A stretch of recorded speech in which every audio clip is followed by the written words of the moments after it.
Bonjour, fidèles internautes. Je vous salue dans le précieux nom de notre Sauveur Jésus-Christ. Le thème de mon message aujourd'hui est intitulé Dieu nous écoute et veut intervenir pour nous. Nous pouvons nous poser plusieurs questions chaque jour. Dieu est-il aveugle à mes problèmes, à mes difficultés? Mais non, Dieu est près de nous chaque jour. Nous avons un exemple très concret avec le Covid-19.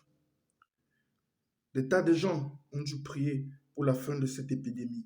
Mais n'oublions pas que c'est également l'accomplissement de la parole de Dieu.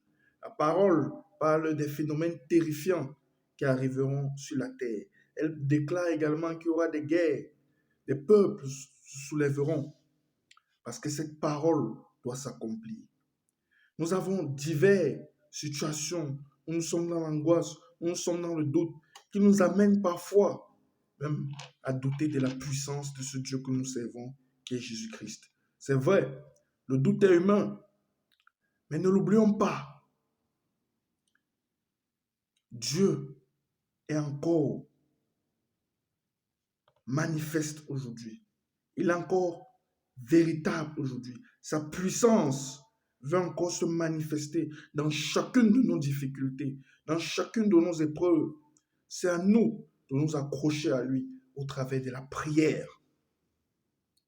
Sachons que le Seigneur veut se glorifier dans nos diverses situations et veut aussi convertir même d'autres âmes au travers de nos situations.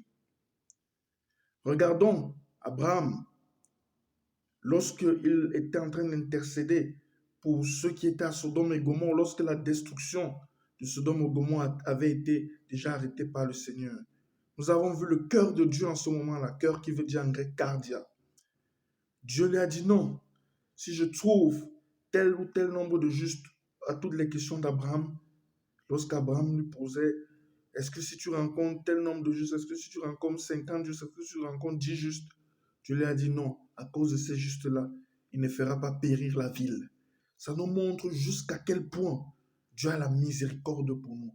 Dieu a de l'amour pour nous. Et il veut également que nous sachions que c'est lui qui tient toutes choses entre ses mains, parce qu'il est le maître. C'est le message que je voulais vous transmettre à chacun et à chacune d'entre vous. Que Dieu vous bénisse.